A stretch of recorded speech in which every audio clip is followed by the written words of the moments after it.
recapping a new show. It's called Dumpster Fire, where you put all your loved ones and everything you care about into the dumpster, throw some lighter fluid on it, and set it on fire.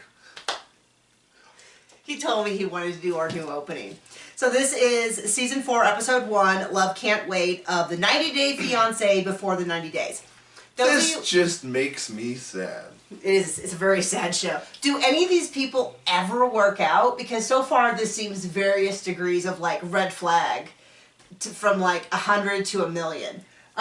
For those of you who don't know us, this is a new to us show. John and I are married. Lovingly married. And this is Pocket, who decided to join us today.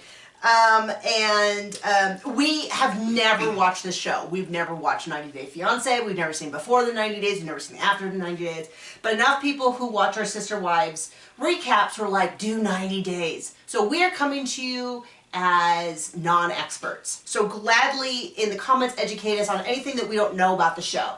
We're not coming as experts on the 90 Day show. We are coming on the experts of judging terrible decisions. She knows the facts. I'm right about everything, and he's just judging everyone. Look at that face. That's the face of a judger. So for the first episode, we see 5 of the Americans that are looking for it, and I was gonna kind of go in order of ascending red flags, but it's really tough to see. So I mean, oh my gosh! Because every time you think it's just sad. Like, you don't want to know how to start a relationship off on the wrong foot.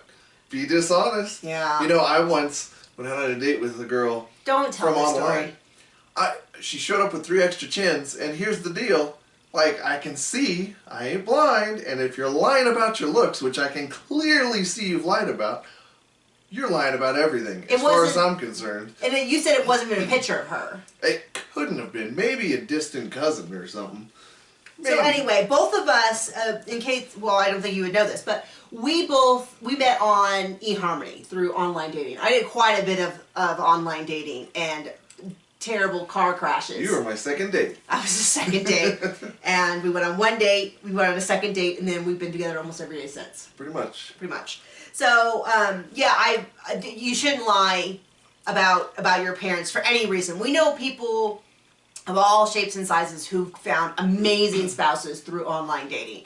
But yeah, if you start off being dishonest, it's just really a bad, yeah, what else are you lying about? It's just a huge red flag.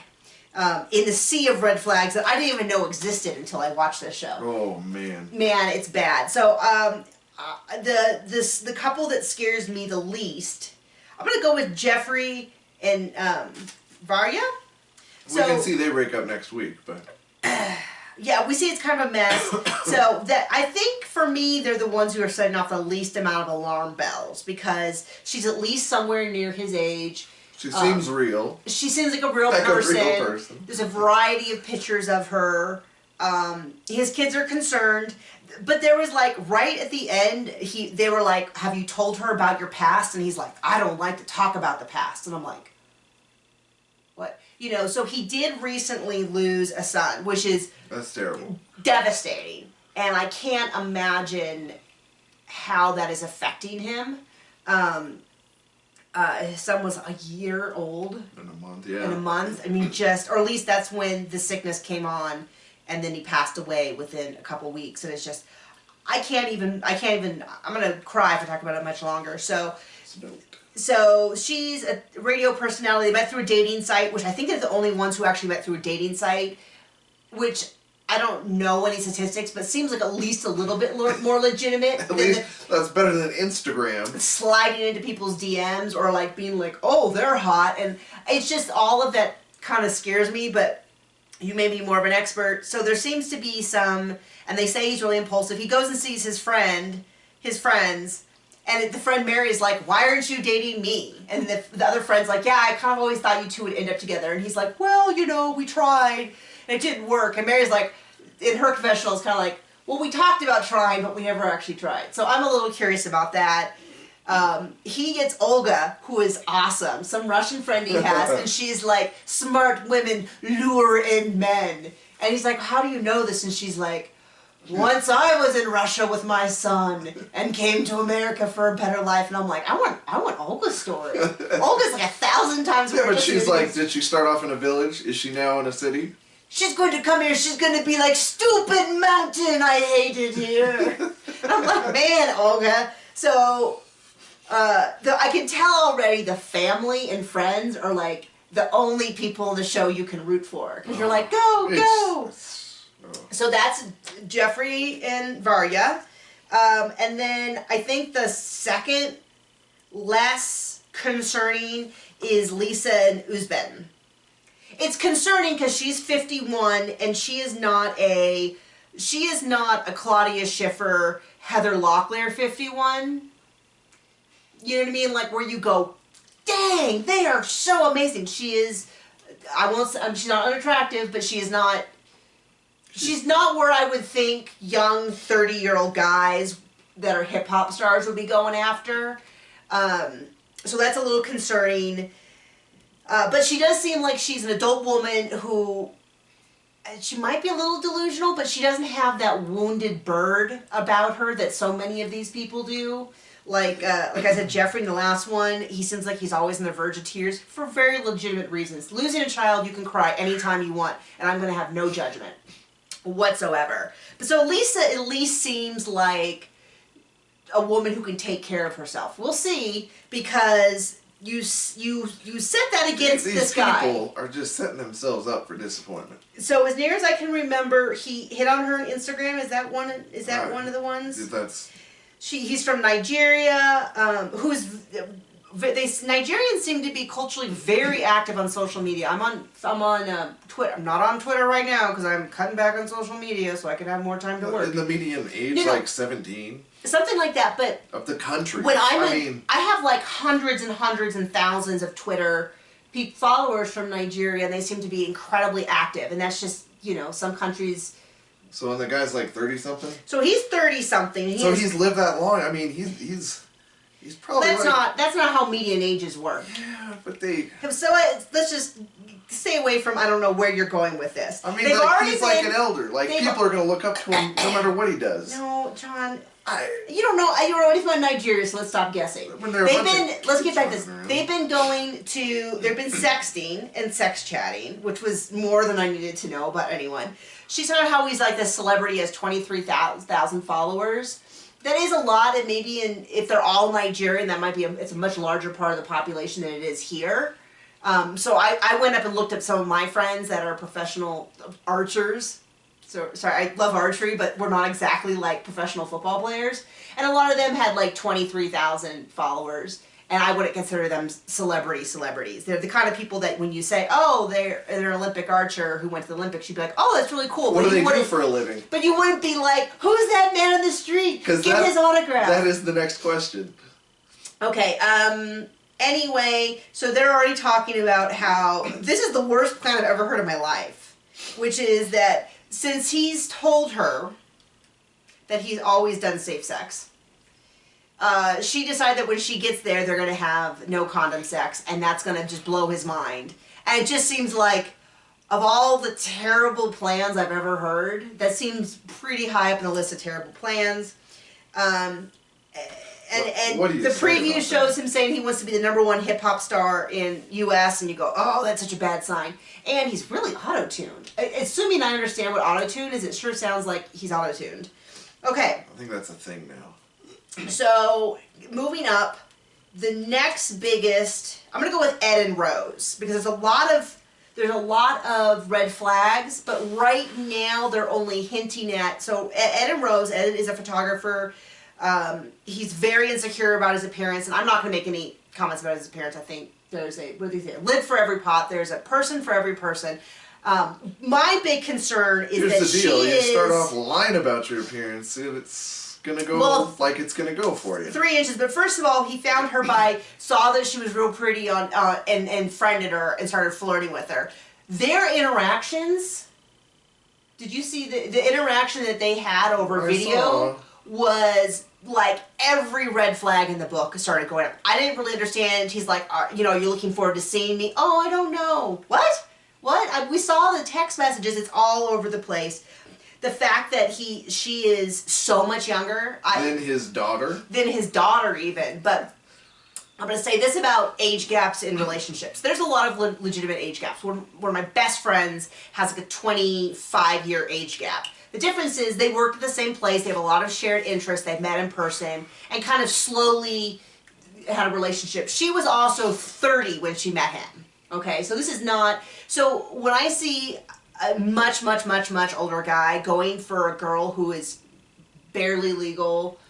right there's some red flags, and then then there's all that weird stuff. He seems like he's what's the word when you think you're sick? Hypochondriac. Maybe, or he has a lot of health issues. I don't know enough about the guy to say which. He sent her $5,000 worth of gifts that have never arrived. And they were gifts for himself for when he gets there. Well, then later on we find he sent in her sheets and pillows, and she lives in this really isolated village, according to him, very rural, but I think they can still get packages. But then we find out, they're all gifts. Are like pillows for him when he comes and stays, sheets for him when he comes and stays. She has a 4-year-old. She calls him king. She calls her queen, which is not my kink at all. Like, that's not, we don't talk to each other like, my king. That's just not us. That's fine if that's your thing. That's just not for me. Her son's name is Prince, which is a little weird. And the thing of all that, she wants him to call her dad. She wants the son to call him daddy over the video chat. But then as soon as he asks about an ex-boyfriend and why she has 4,000 friends, we know because she accepts every friend's request, there's just there's like some real subtle red flags on both ends. Because he's, like you said, he's lying about his appearance. It was only 3 inches. A lie's a lie. But, it's the difference between... Close only counts in horseshoes and hand grenades. But yeah, I mean, so there's a lot of stuff. There's some red flags that are not as obvious as Avery and Ash. Now, at first I was like, okay, this is a somewhat balanced relationship. She's 32 and he's 38. Wait, which one is this? This is he's in Australia, the relationship coach. Yeah. So at first I'm like, oh, she looks like a reasonably pretty girl. She is a cannabis health influencer, which I cannot mock because we have a YouTube channel, so no mocking here. But it was weird. There will be mocking. Okay, I don't know a lot about pot at all. But do you normally just eat the leaf on a salad? Is that considered to be a cannabis? And her ex-boyfriend is a drug dealer, and. Yeah, but I think it's legal in Washington now. It is. He is a big deal in the cannabis industry, is... You know what says I'm ready to move on with my life? Still hanging out with your exes. Yeah, so at first I was like, okay, they seem like this could be the couple that actually, has some small... Well, then you find he's a relationship coach. Then they show a clip of one of his relationship videos, and I had to pause it, and I'm like, this is like every scammer I know. Now, so I'm in self-publishing. I've self-published books. You write books? I know. That's what I've been doing up here. Okay. And then that is an industry that is ripe, just full of scammers who are like, I brought this, with my help and this $2,000 class, you too can quadruple your monthly revenue with...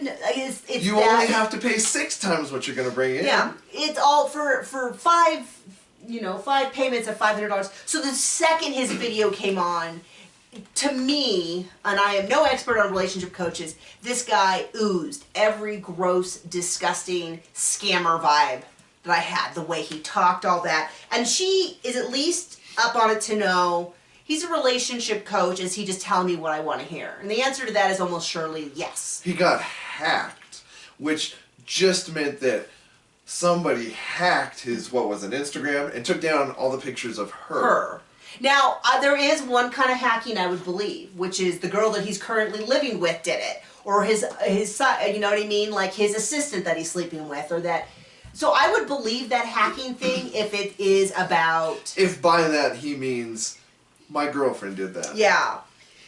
So, because that's not how hacking works. Yeah, and just to be clear. And she knows it. I mean, she basically, what she said, I don't really believe it, but I want to, so I am. So she's gonna go. Oh, and he can't come to the U.S. because of bankruptcy because of an ex-business partner, which is another big thing. So now we're gonna get to what I consider the most dubious of all the relationships.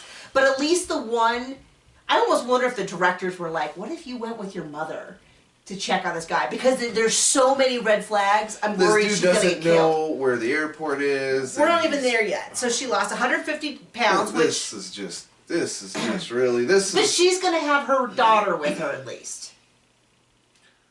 I'm just saying, like, I'm sure if she has an armed guard with her, like, it's just sad. It is sad, but at least she's not gonna wake up in a bathtub with no kidneys. Okay. Well, okay. I guess it could be worse. So Yolanda has lost 150 pounds. She looks like a beautiful, interesting woman. She has 6 kids, 3 sons and 3 daughters.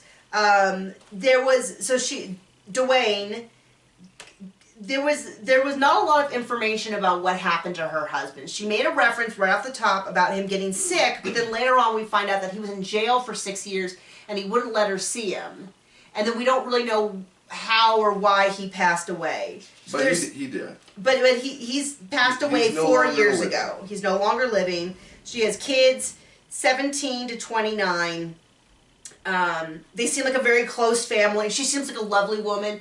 Big shout out to losing 150 pounds. I think losing weight, getting strong, getting healthy, whatever you do. Raising 6 kids. Raising 6 kids is an incredibly difficult thing to do and is undervalued as to how amazing that is. She says this guy's a restaurant manager. I don't know if this is a guy or a person. Well, we know it's a person somewhere, but all of the pictures she show are professional photo shoots. I'm sure stolen off the internet. Off of probably some guy in Turkey who's a fitness model. I mean, there you go. It's that kind of thing. She says she's 40, not 45, but she's actually 51. Another terrible idea. She says his name is Williams and that he is 40. Okay? She talks about his sexy British accent, and then we hear him on the phone. See, that is not a British accent. I can't even really place it. You think it's the accent of someone trying to talk.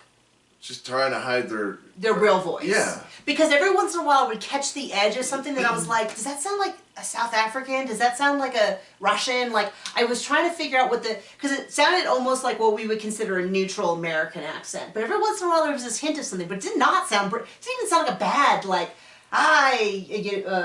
a bad pip pip cheerio, like a bad fake accent. This. I mean, she's clearly capable of finding someone who values her for who she is. Well, the thing is, dating is hard anywhere.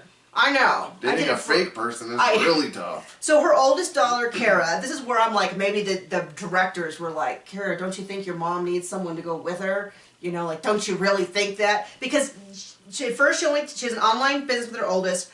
Her oldest calls it delusional, which is very fair. They've been dating for 7 months. He did ask for money at one point. And then she said no. And now he's stretching this out. And the daughter's going to go with her. And so that takes it down from like, code red, someone throw their body in front of the door and don't let her leave, to the fact that she has a camera crew with her. But it's and she tells her kids, and she's basically bursts into tears and goes, I just want someone to value me. And you just go, oh my gosh. Find somebody who ain't asking for money. Well, that's not real. Oh, and his whole thing is that he can see her, but she can't see him. And it's just, there's a lot of red flags. So I don't, do any of these people ever end up together? Is this just a really depressing show? Anyways, that's our first recap. Watch, share with your friends, all that. Bye.